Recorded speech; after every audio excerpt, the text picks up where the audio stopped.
C'est l'un des symboles de notre département. Il surplombe le territoire du haut du Val de l'Indre et marque l'histoire de la ville capitale du territoire.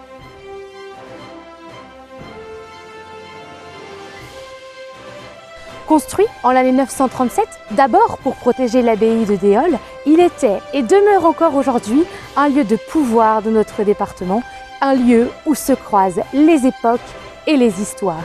Bienvenue à vous dans cette visite exceptionnelle et inédite du château Raoul et de son parc que nous vous proposons.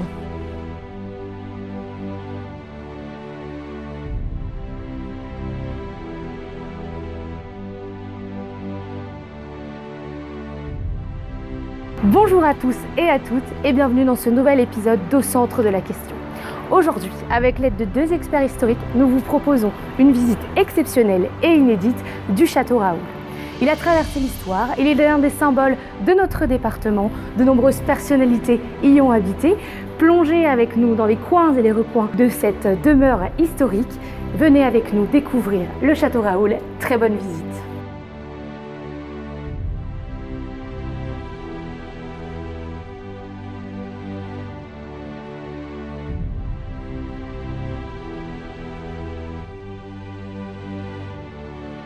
Le château Raoul est construit en fait à l'origine au Xe siècle. C'est le seigneur de Déol qui décide d'implanter ici une première forteresse en bois sur un promontoire rocheux naturellement défendu sur les rives de l'Indre. Ce château va connaître, comme beaucoup de forteresses au Moyen-Âge, des destructions, des reconstructions, des incendies. La reconstruction telle qu'on voit le château aujourd'hui, au niveau du plan en fait, deux ailes avec cette grande tour d'escalier au centre qui joint les deux ailes. Elle date de la fin du XVe siècle. Concrètement, le château actuel est un château du XVe siècle, car le premier château du Xe est détruit une première fois, reconstruit par un certain Raoul, seigneur de Déol, qui donnera son nom à ce moment-là au château. Mais ce château de Raoul lui-même est détruit au cours du XIVe, c'est pourquoi désormais c'est un château du XVe siècle, un pur château gothique.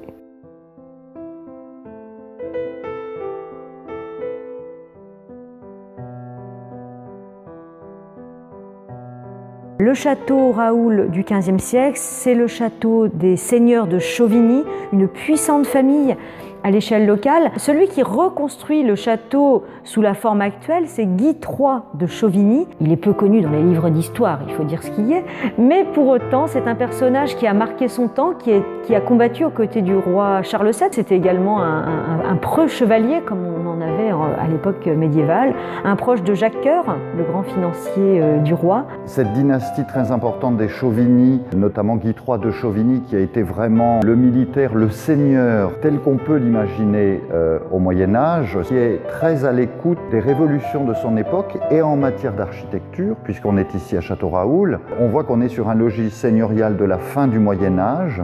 Le seigneur ne vit plus dans son donjon, mais dans un logis seigneurial, avec des décors, avec des aménagements. Pendant tout le Moyen-Âge, c'est vraiment un lieu de résidence familiale, même au-delà jusqu'au XVIIe, on va dire. Et puis ensuite, le château va être un lieu beaucoup plus administratif, puisqu'il accueillera le préfet en 1800 et il est acheté par le département en 1792, au moment de la vente des biens nationaux, pour accueillir les séances du Conseil général.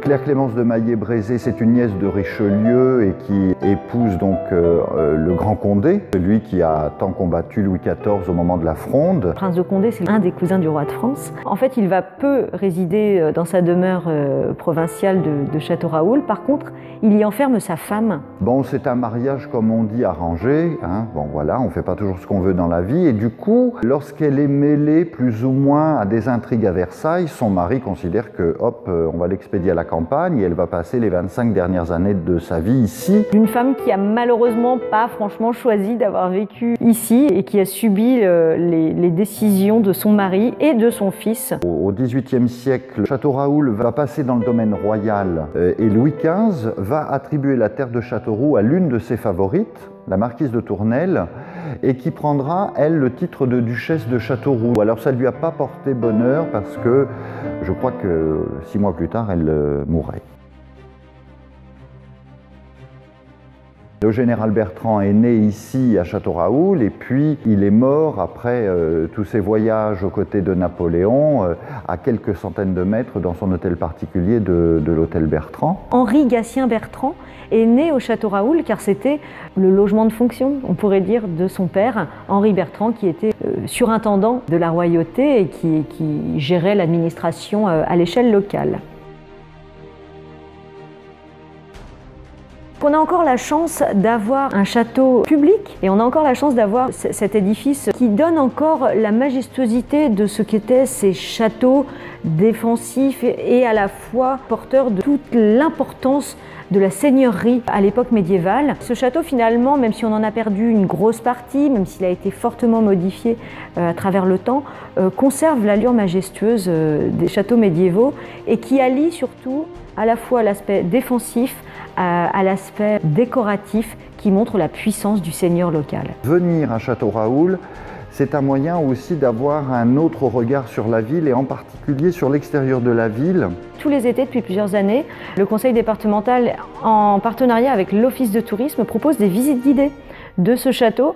L'idée étant justement de se réapproprier ce lieu, découvrir notamment la charpente dans les combles du château et également aller découvrir les caves, car il y en a plusieurs, et essayer d'aller de remonter vraiment aux origines du château, peut-être même aux premières fondations du premier château des seigneurs de Déol.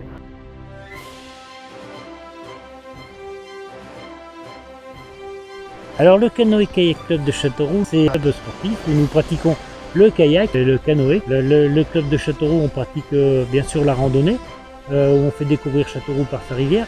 C'est dans la randonnée, on l'appelle du naturel au culturel. Alors si vous voulez venir visiter Châteauroux par sa rivière, il suffit d'aller au club. Il y a un numéro de téléphone, vous appelez, on prend rendez-vous sur ce que vous voulez visiter, parce qu'on fait plusieurs randonnées.